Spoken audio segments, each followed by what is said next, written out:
Bueno, vamos a comenzar a hablar de las lesiones del nervio recurrente, ya sea en el intraoperatorio, las secciones del nervio o las lesiones en el posoperatorio, cómo es el manejo otorrinolaringológico de estas lesiones.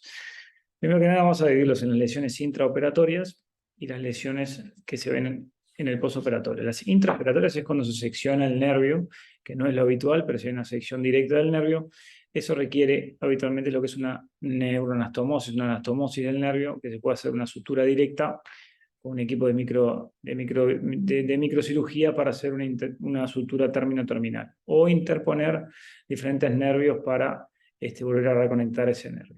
En eso el rendimiento no es demasiado elevado, es difícil que se dé en el intraoperatorio una sección y que uno lo pueda reparar en el mismo intraoperatorio. Habitualmente las lesiones más frecuentes son las lesiones por estiramiento, por contusiones del nervio, en la disección del lóbulo tiroideo, y también lo más frecuentes son las lesiones térmicas por la disección de los lóbulos tiroideos por los diferentes métodos quirúrgicos. Cuando la lesión no es advertida por el cirujano, bueno, eso en el postoperatorio tenemos ahí dos eventualidades, que sea unilateral o bilateral, y ahí va a cambiar la clínica del paciente. Cuando es unilateral, el paciente se va a despertar con una disfonía, pero no va a haber una gravedad ni una urgencia en lo que es la resolución o el tratamiento de estos pacientes. Ahí después lo que haga es una valoración el otorrinolaringólogo en la consulta con diferentes métodos, con la laringoscopía, con fibrolaringoscopio, videolaringoscopio, con diferentes métodos, puede ver las cuerdas vocales y puede comprobar la movilidad de esas cuerdas vocales y ver si la cuerda está paralizada y dónde está paralizada. Si la posición de la cuerda está paralizada es una sola cuerda, bueno, habitualmente hay diferentes técnicas. El paciente va a tener una disfonía, va a tener una voz de escape, una voz áfona y puede tener a veces trastorno de la deglución. Y ahí vamos a tener diferentes métodos de tratamiento. Uno, tratamiento foniátrico, que va a apoyar con ejercicios de rehabilitación para que con la cuerda vocal no paralizada llegue a compensar el déficit de la cuerda paralizada. En muchos casos, cuando hay una parálisis unilateral, generalmente se espera un periodo de observación de 6 a 12 meses a ver si eso recupera, si no hubo una sección del nervio. Después hay diferentes técnicas, hay técnicas transitorias y técnicas definitivas para medializar la cuerda vocal. Eso, las técnicas en los primeros años, en el primer año post-parálisis, se tienden a utilizar las técnicas reversibles, que son las inyecciones, sobre todo inyecciones de grasa o inyecciones de radiese, que es lo que se utiliza de hidroxiapatita, para lograr que la cuerda que está paralizada llegue a la línea media a tener una función glótica competente con la otra cuerda vocal que está móvil. Y después del año, si no hubo una recuperación, en las técnicas definitivas, que son las técnicas de Ishiki, que son las técnicas, las tiroplastias de medialización, que es lo que hacen diferentes métodos, que hacen una ventanita en el cartílago tiroides y hay prótesis de silicona que lo que hacen es empujan la cuerda vocal paralizada para que llegue a contactar con la otra cuerda vocal.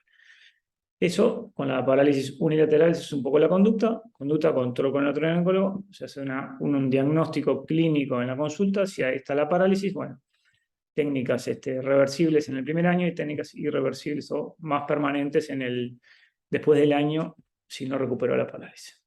Diferente es el cuadro en el caso que haya una parálisis bilateral de las cuerdas vocales, que esa es una urgencia, pues una urgencia porque recién se despierta al extubarlo, se despierta con un estridor expiratorio. ¿Por qué? Porque las cuerdas están paralizadas las dos en la línea media, el paciente va a fonar correctamente, no va a tener problema en la fonación, pero sí no va a poder respirar. Y ahí hay dos opciones. Ahí, en algunos casos, hay que volver a intubar al paciente y se le dan corticoides antiinflamatorios para ver que desinflame esa glotis. Y en algunos pacientes, dependiendo del terreno del paciente, la edad,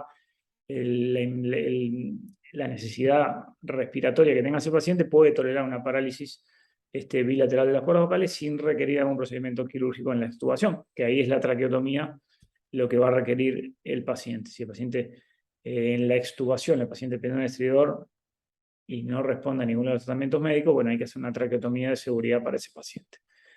Después, superado el cuadro agudo, ahí están las técnicas de ampliación de la glotis. Si tenemos una parálisis bilateral, lo que hay que hacer es aumentar el espacio glótico. ¿Cómo lo aumentamos? Bueno, acá lo que queremos es hacer alguna técnica quirúrgica para que el paciente pueda independizarse de la traqueotomía y no tener traqueotomía, que es bastante molesto para los pacientes. Entonces ahí lo que se hacen son las técnicas de ampliación, o sea, las cordectomías, que se corta un sector de la cuerda vocal. Ahí el láser de CO2 es importante porque da mejores resultados en las cordectomías posteriores.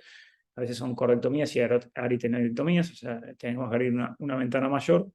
Y después, acá hay que poner un equilibrio entre todas las técnicas que amplíen la glotis, van a mejorar la respiración, pero van a empeorar la voz. Entonces son técnicas definitivas que se los planteamos al paciente una vez superado el cuadro. Si hay una parálisis bilateral, esperamos también se resuelve lo agudo con una traqueotomía, y después en la evolución vemos si alguna cuerda recupera la movilidad, se puede esperar, y si no recupera, ahí vamos a las técnicas de ampliación de la glotis.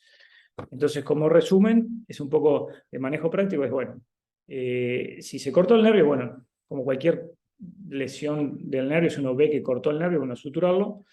Si uno no ve la lesión o no la percibe en el momento, bueno, se hace en el postoperatorio, se puede hacer el diagnóstico con el otorrinolaringólogo y ahí vemos en qué escenario. Si es uni, es un tratamiento que no apura, pero lleva, dependiendo un poco también de la necesidad vocal de ese paciente, esperar esos 6 meses, un año, y si no, hacerles técnicas reversibles durante el primer año. Y cuando son bilaterales, ahí estamos en el cuadro más complejo, que sí hay que solucionar la vía aérea, transitoriamente con una traqueotomía o una intubación los primeros días, y después las técnicas de ampliación de la glotis para el manejo definitivo. Bueno, muchas gracias y quedamos a las órdenes para una ampliación de la información.